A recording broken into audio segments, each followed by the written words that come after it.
Okay, so let's go ahead and go back. So one thing that I realized I forgot to do, I forgot to start with my quote of the day. So let's go ahead and do that now, right in the middle. So a quote involving the word repetition. Muhammad Ali, if anyone who knows who that is, he was a famous American boxer. His original birth name was Cassius Clay, but he was probably one of the greatest boxers in American boxing history. Probably maybe the greatest boxer of all time. I don't condone fighting, by the way. Don't want you guys going out there hitting each other. But one of this quote that I found from him about the repetition of affirmations, where we are reminded that we are good, that we can do things that are helpful to others and beneficial to others, and it leads to belief, and belief becomes a deep conviction. Things begin to happen. Good things begin to happen. So if we were face to face, you would hear me say a lot of how much I believe in you guys, how much I believe in your ability to be able to work hard and learn this material and really learn pretty much anything that you might put your mind to.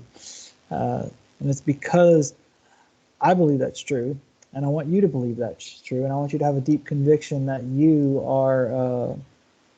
have been given the ability to be able to do anything that you well beyond what any of the rest of us have ever been able to do before. All right.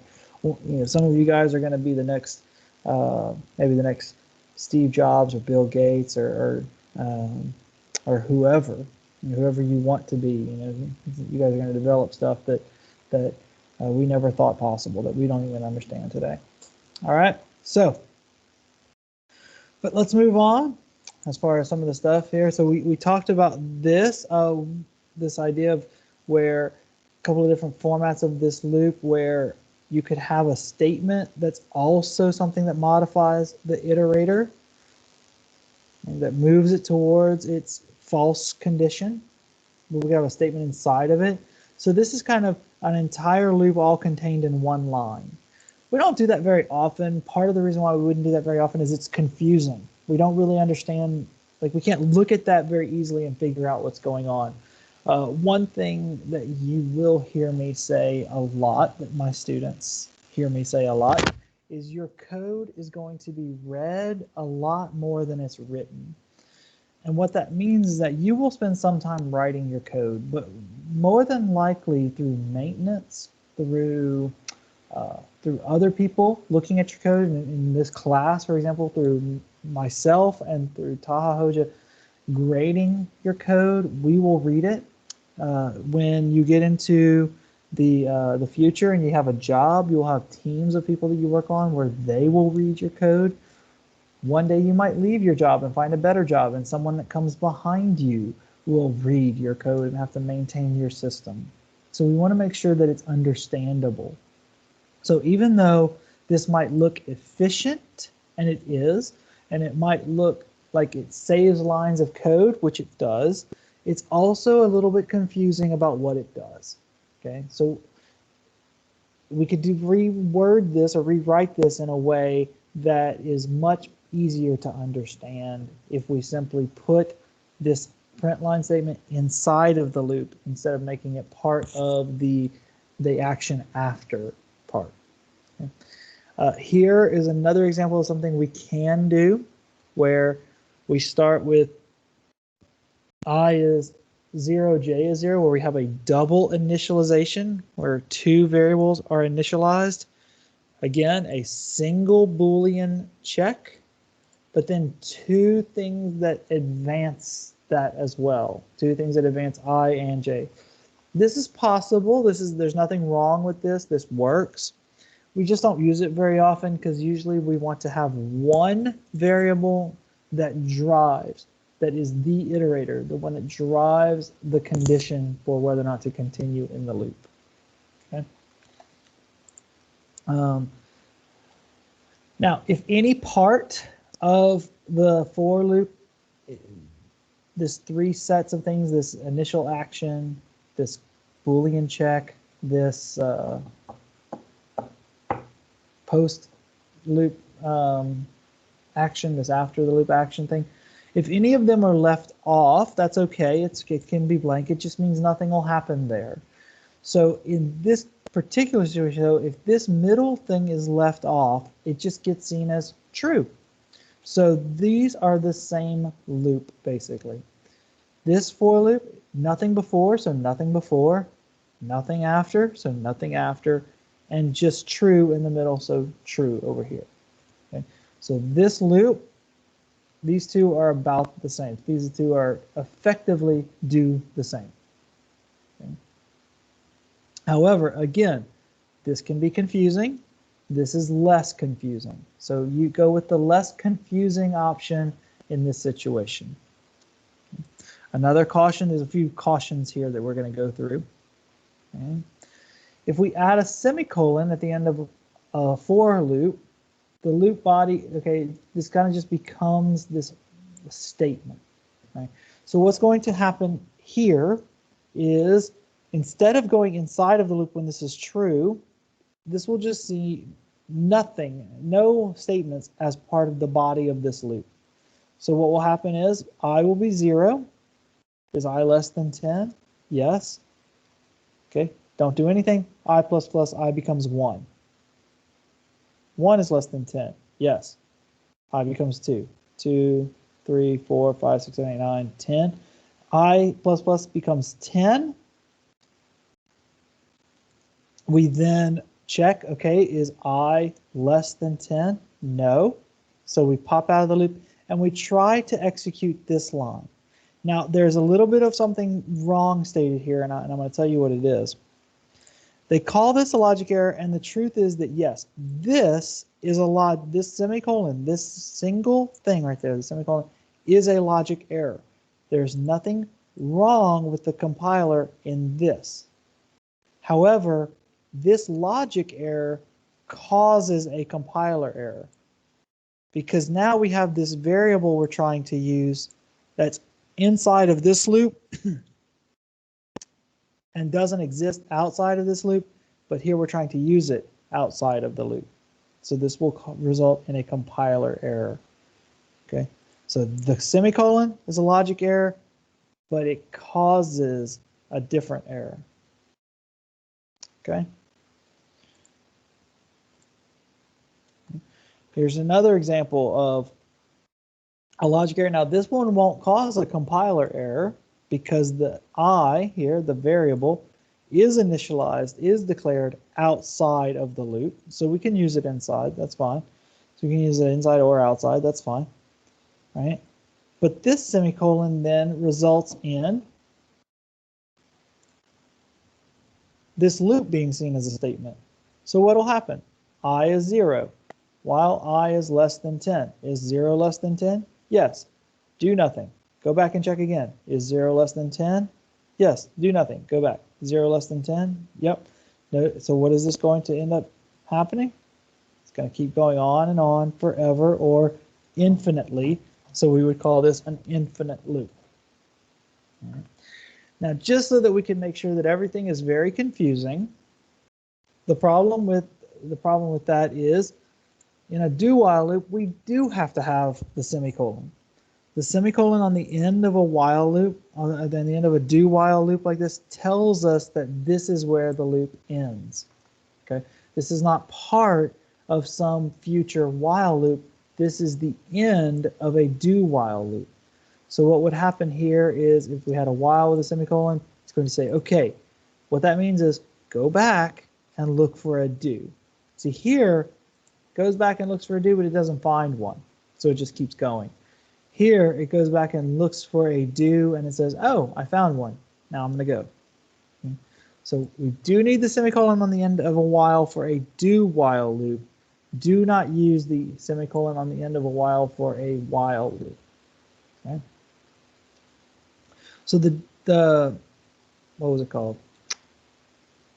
The discussion earlier was about for and while, and one of the things we said was that any for loop could be represented as a while loop, any while loop could be represented as a for loop. The truth is, in some way, All of them can be used interchangeably. So the question is, which one should I use? Well, if you need a post-test condition, so you have like a menu that you want to display, and you want to do stuff based on that menu, based on what the user chooses from that menu. Again, back to the banking example, add money, withdraw money, make a payment. If you want to always show them that menu, we know we want to show them that menu every time, and we want to go back to that menu until they choose to exit. We know that's a do while loop. That's an easy one. If you know that there's something that you want to do every time, you want it inside the loop. So you want to do it at least once initially, then based on the user input, we'll go back and do it again maybe, and then we'll wait until the user tells me to exit. That's a do while loop. Okay, so that's the easy one. Right. Now, so what about the while and the for? So which one should we use? Well, so we know that what we have is we have a situation where we might want to, we don't always want to display, we want to check the condition first. Okay. So how do we choose, while or for? While or for? Again, while can always be expressed as a for can always be expressed as a while. Well, let me just give you my recommendation, okay? Is that if we know how many times the loop is going to execute, now I don't mean like an exact number. Like I don't mean we have to know that the loop is going to execute 100 times, or we know that the loop is going to execute 1,000 times. It could be based on some user entered value. Like if the user says, I want to enter grades for 150 students, okay? When the user enters 150, from that moment on, we know that the loop needs to execute 150 times because every time they enter a grade, that's one student. Okay. By the way, this is about the assignment 2 that you guys have been given. Okay. So if we know how many times it's going to execute, that's a for loop, most likely. Okay. In general, for loop, if we know how many times it's going to continue going. Okay. A while loop is if we don't know for sure how many times we're going to repeat. It's going to be based on the user input. It's going to be based on if a certain value is reached. Right? It's going to be based on if the sum has exceeded a certain value. Right? As we're adding up numbers that the user has entered. Okay. We don't know when that's going to happen. We don't know if, like if we were saying, okay, we want to wait until, we're going to keep asking the user for numbers, we're going to add up those numbers that he or she enters, and we're going to keep doing this until they've added enough numbers that that the sum of all these numbers is at least 100. Well, we don't know, is that going to run 100 times? Is that going to run 10 times? Is that going to run twice? We don't know. Because we don't know, then a for loop is not as convenient. A while loop is much better in that situation. Okay. All right. One other thing that I want to bring up before we actually, I think, ended the stuff I have planned for today. Yeah. We are going to look through some of these problems here. I'll go ahead and briefly mention each of them. But one thing, just like with if statements, we can nest if statements inside of another. If this is true, go inside of this. If this is true, once we're inside of that, go inside, go inside. We can nest our if statements. We can nest our loops as well. We can put loops inside of loops. So a good example of a loop inside of a loop would be something like a multiplication table, where we have the numbers 0 through 10 up top, 0 through 10 on the left, and at each intersection represents what that value time, what the side value times the top value is. Right. So let me show you a visual on this. Let me just do a as like 4 by 4 basically. Okay.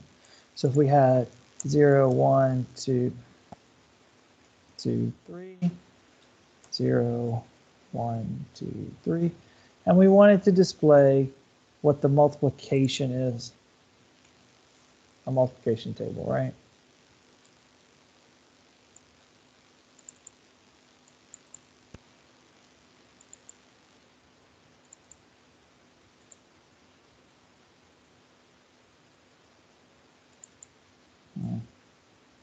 Okay.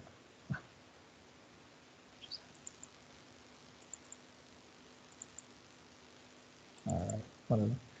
All right, so as we go through the loop, first time through, we're going to do 0 times 0, 0 times 1, 0 times 2, 0 times 3.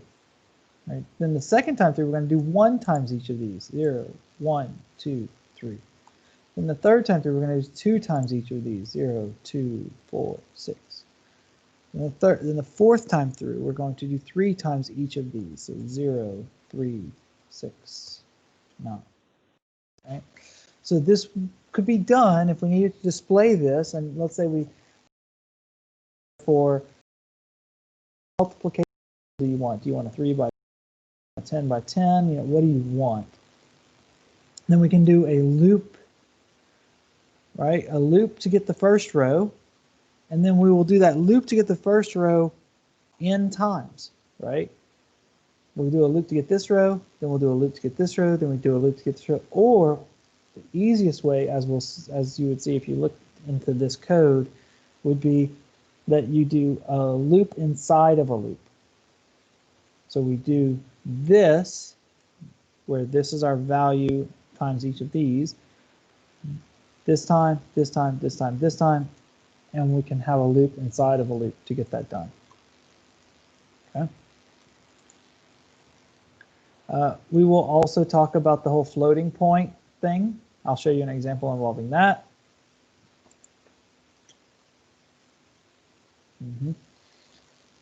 Go ahead and look at the greatest common divisor one. You know, some other stuff with tuition. All of these are different ways that loops can be used. Loops are very, very useful and widely used in computer programming. Okay, so I do want you to go ahead and look through some of these problems. And now you should have been given enough tools to be able to get a grasp on some of the main stuff for the program for the assignment. Okay. All right. Next week we'll finish off this lesson on controlling loops. But for now, I want to go ahead and switch over and do some examples. Okay.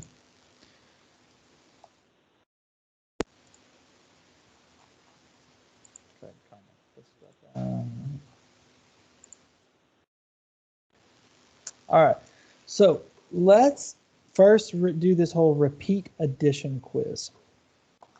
Okay. And what we'll probably do is do some examples here. I'm going ahead and get into the examples early because we finished off the slides a bit earlier than I had planned. And so what we'll do is we'll get into these examples early, and we may just get done at 11:20 today. We may just get done a bit early today. Okay. All right. So let's talk about this repeat addition quiz. I want to create a random number between 0 and 10, not including 10. Generate a second random number between 0 and 10, not including 10. Right. We know we're going to get input from a user, so go ahead and do that whole scanner input thing. All right. And then we're going to ask our user, what is number 1 plus number 2? Now we did an addition quiz previously, where if they got it right, we went ahead and if they got it right, then we went ahead and said, yeah, you got it right. And if not, then we just said no, and we ended the program. But now what we want to do is we want to take their answer, check it for correctness, and if it's not correct, we tell them, try again. Okay, wrong, try again. So we get another answer. And we keep doing this until they get it correct. Okay, so let's take a look at this one in action.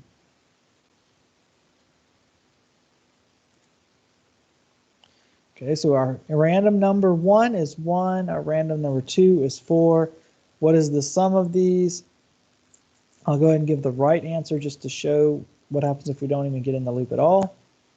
Yay, correct. Okay, what is 1 plus 9? Well, let's give the same answer again. No, wrong answer, try again. So it's gonna ask me again, what is 1 plus 9? Oh, I don't know. What is 1 plus 9? Is it 8? No. Is it 10? Yes. Okay. So notice we're going to keep going over and over again. So if we step through this, let's take a look at this by debugging. Okay. So we're going to get a random number 4, a second random number 8. We're going to display, okay, what is 4 plus 8? We're going to wait until the user gives us an answer. 4 plus 8 is 48. Okay, so that's my answer. Okay, now it's going to check this. Is 4 plus 8 48? Hopefully none of you are saying yes. You're all saying no. Okay, so now I'm going to go inside of my loop. I'm going to display wrong answer. What is it? It's going to wait again for me to enter something. So now I'm going to enter 12, which is the correct answer. Oh, forgot to hit enter. Enter. And now it was false because 4 plus 8, 12 does not equal 12. It's false. So it moves on and it prints out that I got the correct answer. Yay, I know how to do math. Okay, so it looks like I have a question or comment. Let's see it. Huh. Okay, so I must have deleted it. Okay, so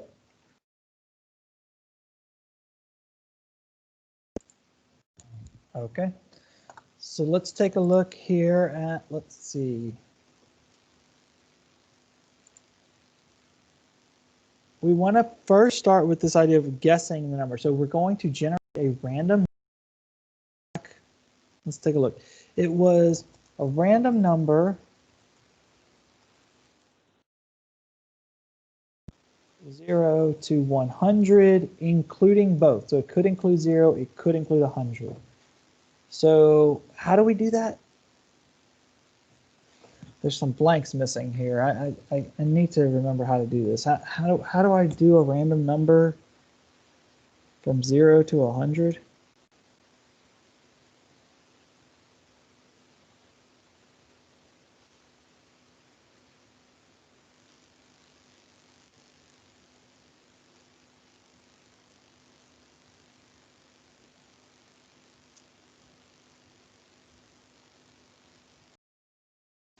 Yep. Good. You guys got the idea. Good. Let's see.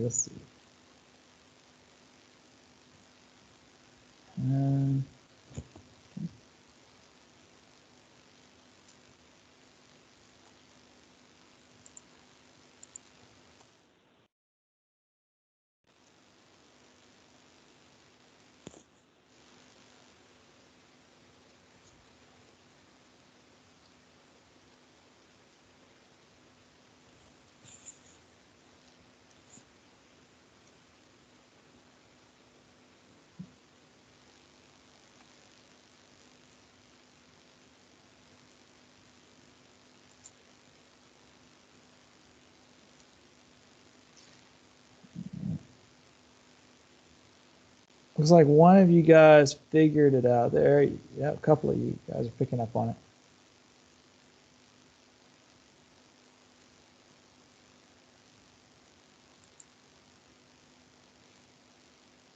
Yeah, okay, now you guys are seeing it, figuring it out. Okay, Right, because we want it to include 100, which means it actually over here needs to be 101. Because remember, this, when we do a random number here, is going to generate, this right here is going to give me a number between 0 and 1, not including 1. Which means if I were to make this 100, then what would happen is this would give me a random number between 0, including 0, and 100, not including 100. So what I need to do is I need to do that so that now I will get a random number between 0 and 101, not including 101. But remember, this will give me a decimal number, like a floating point number. So what I need to do is I need to make this into an integer. Some of you caught that. Good. Int. And so finally, what I need to do is I need to do something to generate that random number. Since I'm using the math class and not the random class, then it's going to be random. Okay. So now I have, okay, give me a number between 0 and 100. Now I'm going to ask the user, guess my 100. Enter my guess. Now I will get their guess. Now, so what do I need to do here? Because if the number is correct, I want to say, yes, you're right. Otherwise, I want to tell them your guess is too high. Otherwise, I want to tell them your guess is too low.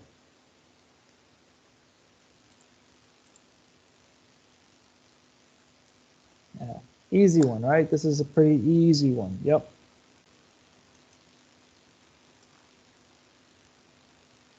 All right, good job. Right, we need the double equal sign. Remember, the single equals, if I only had one there, then that would be an assignment, not a test for equality, not a test for being the same. Okay. So now, if they are the same, print, yes, you are correct. Otherwise, print the guess is too high. Otherwise, print the guess is too low. So notice there's no loop here because this is just guessing one time. I get one guess, one chance to get the number correct. So if I compile it, and I'm not going to run it. What I'm going to do is I'm going to debug, okay, because I want you to see what the number is. So guess a magic number. So the number is 37. Well, what was my guess would be 50. All right. So now, does it equal the number? Nope. Is my guess too high? Yep. My guess is too high. And it ends. So I don't get a chance to run it again. Okay. What if we do run it again? Let's see. Number 60. Enter my guess, which normally I would guess 50. So now it's not equal. It's not too high. It must be too low. If it's not equal and it's not too high, then it must be too low. Okay. But this isn't much fun, is it? Like, I'd have to run it like this in order to be able to ever guess it correctly. And that's not fun. Yay, I got it right. But that was because I cheated. I'm not gonna, it's not fun to cheat. Oh, right? What I want is I want to be able to guess again and again and again until I finally get the number. Right? Okay. So now it's all the same stuff, right? Generate a random number between 0 and 100. Right? Okay. Now, this is going to be interesting. I want to see what you guys do with this over here. Okay. Because by the way, this is not one of those one right answer things. There's multiple different ways that we could do this. Okay. While guess is what relation to the number, we're going to keep asking them to guess a number. enter your guess, get the next int, whatever it is. If the guess, same as before, if the guess is equal to the number, yes. Otherwise, if it's too high, say it's too high. Otherwise, your guess is too low. End of the loop, and we go back. If they were wrong, we want to go back. If they were correct, we want to end the loop, right? So what do you think should go in this blank and this blank?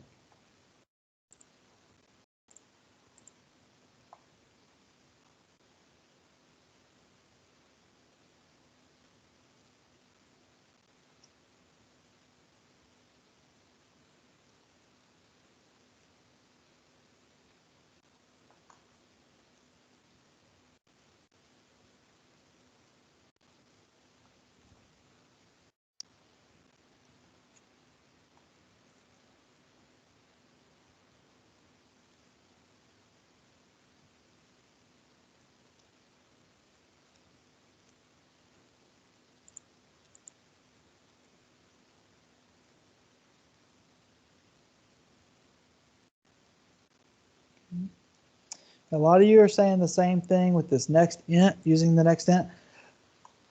Let me show you why that's not really going to work, unfortunately, in this situation. You are all absolutely. The best way to do this part is the not equal, because if it's not equal, we want to keep asking them for a guess, right? But if we were to do this whole next int thing, notice we have it already right here, but if we were to do it here, okay, I want to show you what would happen if we were lucky enough to get it right the first time. Okay, so for one thing, okay, it's going to wait. It's waiting until I enter. So, okay, I guess I'm adding between 0 and 100. Okay, what's the number? 48? What happened? Nothing. It didn't do anything. Didn't show me if I was right. Didn't show me if I was wrong. What happened? Right? It just ended. Why? Because this was already true. All right, sorry, this was already false. Guess was the same as number. 48 and 48 are the same. So it didn't even enter the loop. It didn't even ask me for my guess. So that's not right. Now, if I were to, sorry.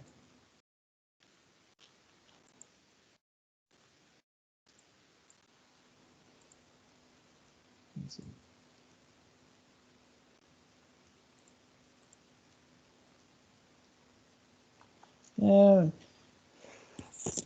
Yeah, Alpair, if we input close right here, if we do input close, then we won't be able to get any information from the user. So that's not going to work very well. So if we do next, let's run it, just run it. And not, so we don't know what the value is. We don't know what the magic number is, but it's going to wait around for us to enter something. I hit 50, now saying enter my guess, but I already entered my guess. This isn't right. What's going on? Guess is too high. Guess is too low. Guess is too high. Guess is too high. Okay. Number was 27. Okay. But up here, where we first did this, I entered a number, but then it immediately asked me for a number again. That seems weird. That's something's not right about this. I don't want to ask the user for it here and then ask for them again for it here. So this needs to be something else.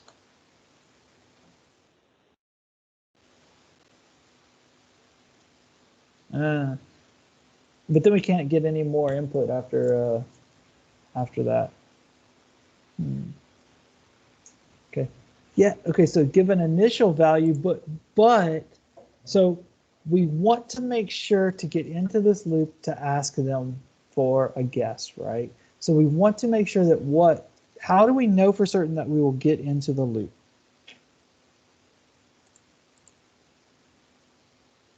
Right. Right. Well, if we don't write anything for this, if we just say like that, like that. This will give me a compiler error. Yeah, compiler error because it doesn't know what guess is. So we want to give it an initial value, but we want to make sure that this is false. How do we know for sure that this is false? Sorry. We want to make sure that it's true. Sorry, other way around. We want to make sure that this is true, so we want to make sure that guess does not equal number. But number could be anything from 0 to 100. So yes, if we say make it -1, as Eunice Emery is telling us, right? Then yes, we know for certain that this will be true. We will enter the loop. Okay, so if we run it,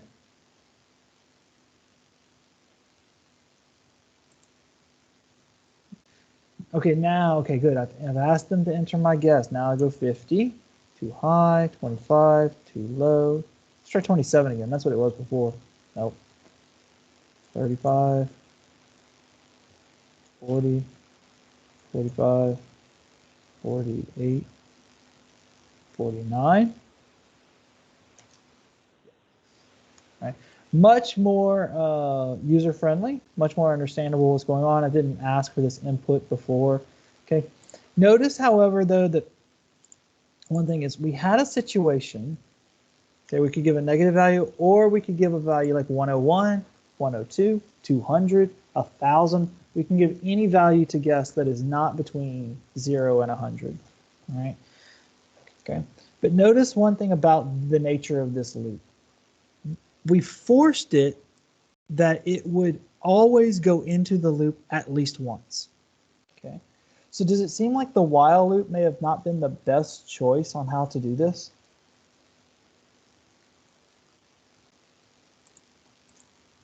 Right, Alper.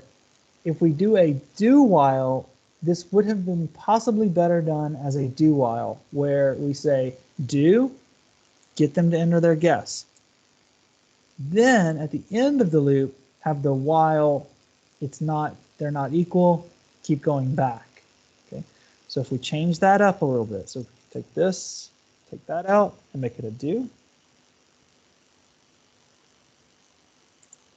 Put it over here. Make sure we put the semicolon on the end. Now we don't need to initialize it. Compile it. And run it. And notice it works the same way.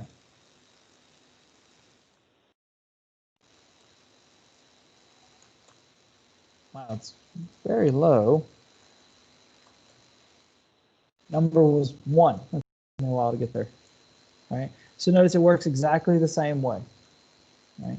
But it seems to work much better as a do while in the sense that we didn't have to give some weird initialization to guess that was outside, that forced this to be true to start with, right? We did it once, then we checked, okay? All right, let's go ahead and do a couple of things in here and then inside of this set over here, and then we'll call it a day, okay? So we may go a little bit over 11:20, but we'll get out much earlier than normal today. Okay. So what's wrong with this loop? So what I'm wanting to do is I'm wanting to do like a factorial type thing where I'm multiplying 1 times 2 times 3 times 4, and I'm printing it out along the way. Okay. Right. Yeah, what happens if I do this? Will this result in a compiler error, in a runtime error, logic error? What do you think? Is this a logic error?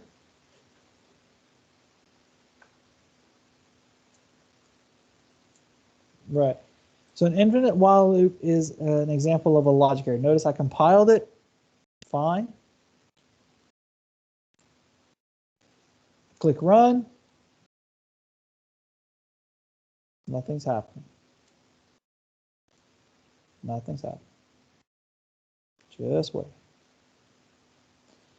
See, what's going on right now is this line is never getting seen. It's doing these two lines over and over and over and over and over and over again. Okay? It's taking a while. If you ever get into a situation like this, where you go to run it, and pretty quickly it just sits there, not displaying anything, not doing anything, most likely what you're in is some type of, either you're in an infinite while loop, or you have like a scanner next int, next double, something like that it's waiting on you to enter something. Well, that's not the case here, right? Nothing's happening, right? It's just in my infinite while loop right now. Okay, so I need to go ahead and end it. I can do that and run. Okay. The same thing if I had done this. I did the braces. The braces, but added a semicolon. This would also have resulted in an infinite loop. Notice it's the same thing. It's running. It's just doing nothing. It's just constantly doing this over and over and over and over and over again. Okay. So if I remove that semicolon,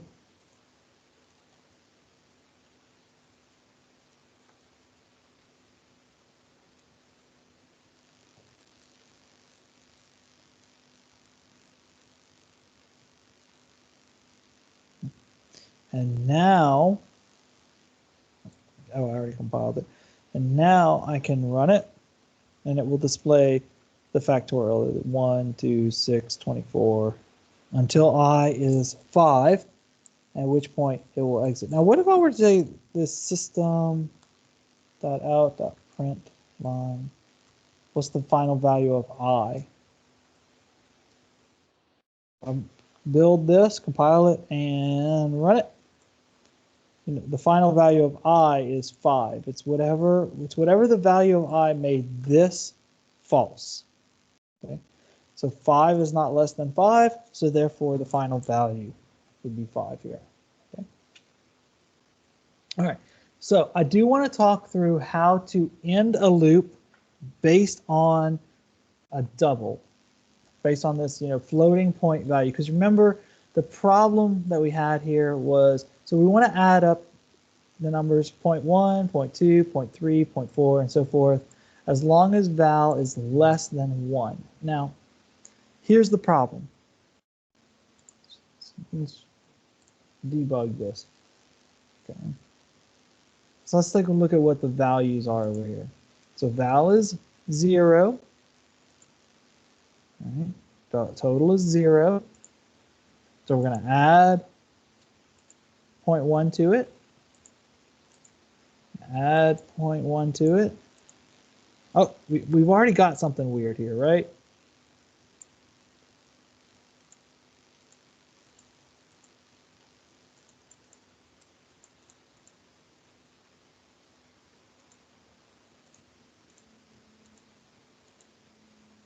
Right, now it came back, right, but that was still kind of, oh, what? Oh, this is weird. That's not what I wanted it to do. Now, is this less than 1.0?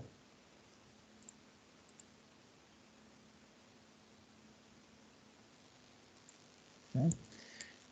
Now, we could define a counter, but what we want to do is we want to base it on this value. So, for example, let's say back to our banking example. Let's say if a user has less than 1,000 lira in the bank, we want to do a certain thing. If they have 1,000 lira or more in the bank, then we want to do something else, and so forth, right? Well, what happens if the number that's saved, that's stored in there, is 999 lira 0.99999996. Is that 1,000? You know, is 999.999999996. Is that close enough to 1,000? Well, for banking purposes, it should be, right? Because this should round up, right? Should make it 1,000. But according to this, we're not done yet. So even though this should, we would think, produce a false here, it's still going to produce a true. All right, so it's still going to go in the loop because this is seen as less than 1.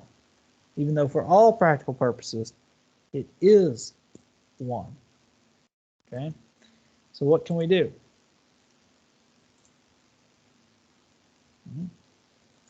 What are some of your solutions? We could round, but then we've got to change the value. We've got to do this rounding function, all stuff. So what we can do is we can say, okay, if it gets within a certain value, what you might have heard this called as an epsilon, right? In science, we call this an epsilon. It's how close we can get.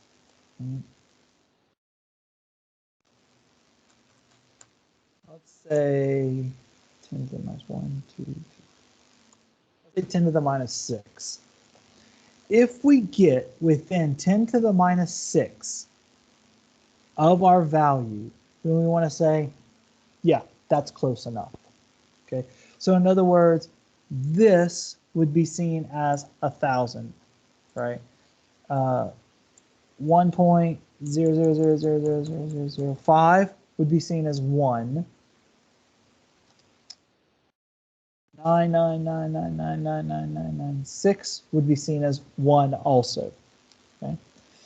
So what we want to do is then we want to make our condition here based on, did we get that close? Okay. So what we can do is we say, okay, print this out because that's what it's basically going to do.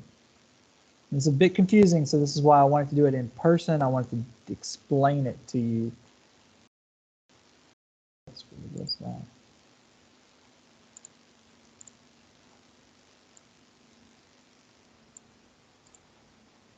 I don't know if y'all seeing this over here or not, but it's doing something funky on my display. All right, so what we can do is we can say, okay, is that value that we're trying to get to, if I subtract val from it, is it less than epsilon? There's one more thing I'm going to have to add to this in just a moment.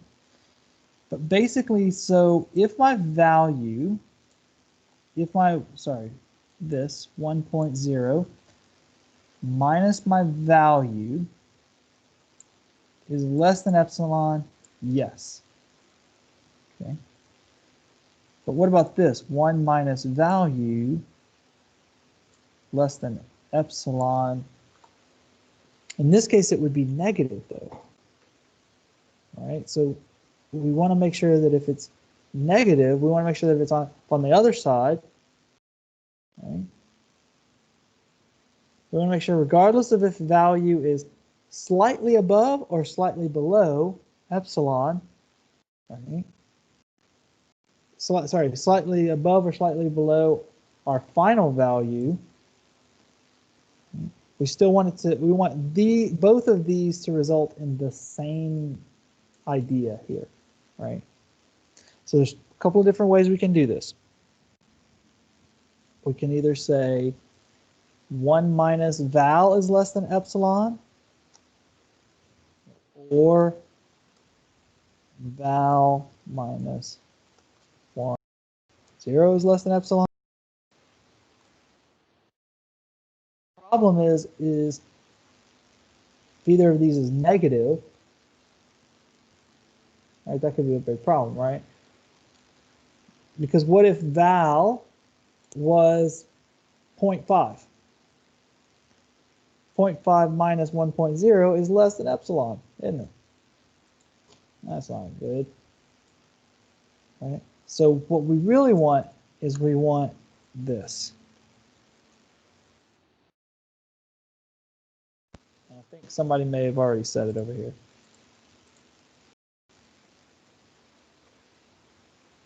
You could also do something like that. The problem is that what I'm going to do there. Yep. Alpair, you got that. All right.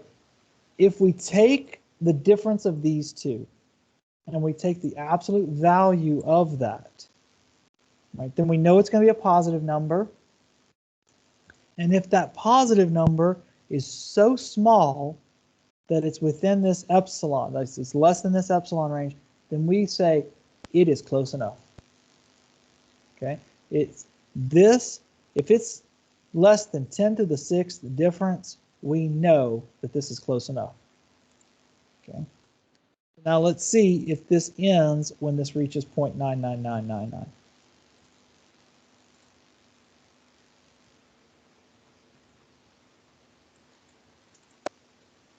Okay, let's take a look at what happens. Oh, wait. Oh,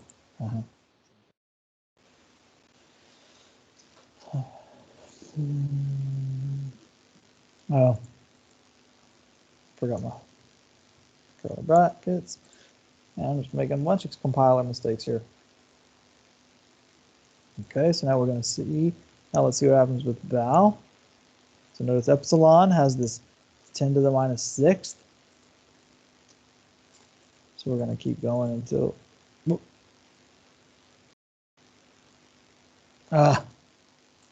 I did this less than. I meant to do greater than. Why? Because was it less than epsilon? No, it wasn't less than epsilon. I made the big mistake there. Logic error, right? Because it started out as being greater than epsilon to start with, so it started out false. Yeah. Okay. All right, let's try this one more time. Hopefully I've got all my logic errors done with now. Now, is it greater than epsilon? Yes.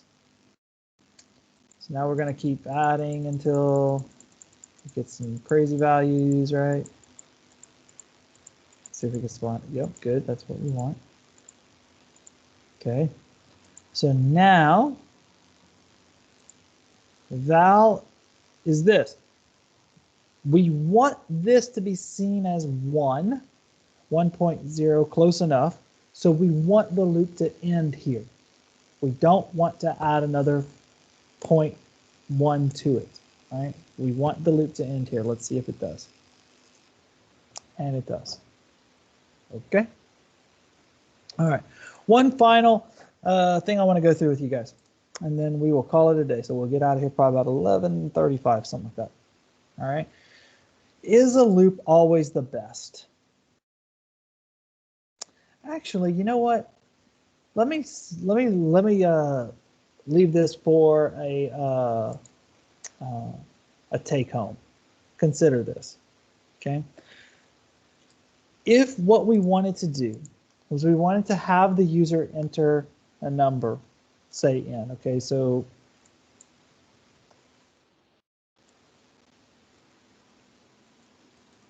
okay, we want the user to enter a number, whatever, okay? Then we want to add up the numbers from 1 to whatever they entered. So if they entered 5, for example, we want to do 1 plus 2 plus 3 plus 4 plus 5, all right? And then we wanted to display that. So maybe we could have a variable called sum, you know, sum equals the numbers from 1 to n, from 1 to n, right? Okay. And then we want to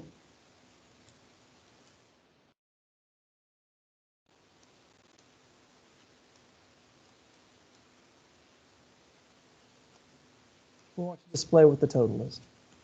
Okay. So we can do that through using a loop. All right. But is that the best way? Could there be another way that we could do that wouldn't involve a loop, that would be faster? Okay. Consider that. All right. What if we wanted to sum the numbers from A to B, where they enter an A, they enter a B, and we add up A plus 1 plus A plus 2 plus A plus 3 all the way up to B? Right. How would we do that? Okay. So go ahead and take a look at that. I'll go ahead and leave that as a take home. All right. And you guys can think about this. Think about this over the weekend. And if there are any questions, go ahead and ask them in the chat. But for now, I think that's all that we'll go over as far as new material for today. I'll go ahead and save this recording. These recordings will be available again by this afternoon.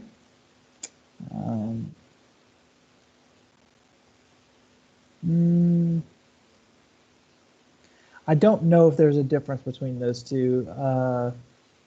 Math.random may do something else that's not just the current time. They may do some other stuff that's in there. I think math.random will access a what's it called? A predefined listing of numbers. I know in C that the random function in C accesses a predefined list of numbers based on the system time. And where it starts is based on the system time. So so there is a difference there. I'm not sure if there's a big difference between the two in Java.